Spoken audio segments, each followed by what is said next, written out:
Good morning, everyone. Today we're looking at Luke's Gospel again. We seem to be busy with Luke at the moment. It's chapter 18, verses 35 to 43. And it is the story of Jesus healing the blind man. There was this blind guy who had been blind for, it doesn't say from birth, but he had been blind for a very long time. And he heard Jesus going past, and so he cried out, "Jesus, Son of David, have pity on me." And everybody was trying to say, "No, be quiet, be quiet." And then he said, "No, Jesus, Son of David, have pity on me." And then Jesus called him over, and he said, "What do you want?" He said, "No, I want to be healed from my blindness."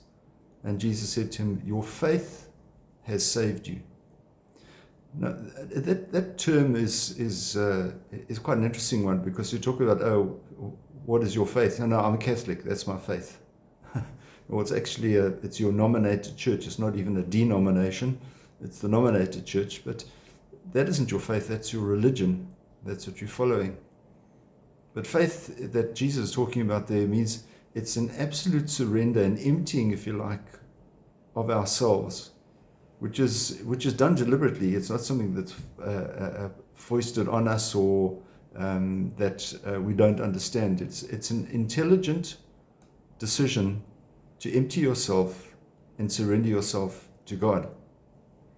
And that might require something of a huge decision. It might be a dilemma for some people, saying, "Well, I don't know how I'm going to achieve all of this by surrendering myself completely to God." Well, there are many people who live very well with absolute conviction that Jesus is part of their lives all the time. And I think that's what we're really trying to achieve.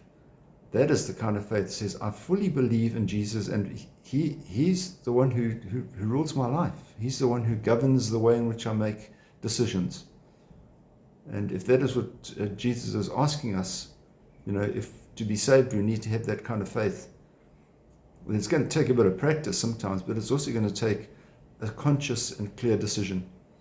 I was fortunate to be on retreat over last weekend, and these retreats are very important, I think, because it's a time when we get away from everything in society and open ourselves up to the guidance and the influence of the Lord. And maybe that's what we need to do to increase our faith, is to make sure that we regularly open ourselves up to the Lord in a conscious way. So you have a wonderful day, and we'll see you again. God bless. Bye-bye.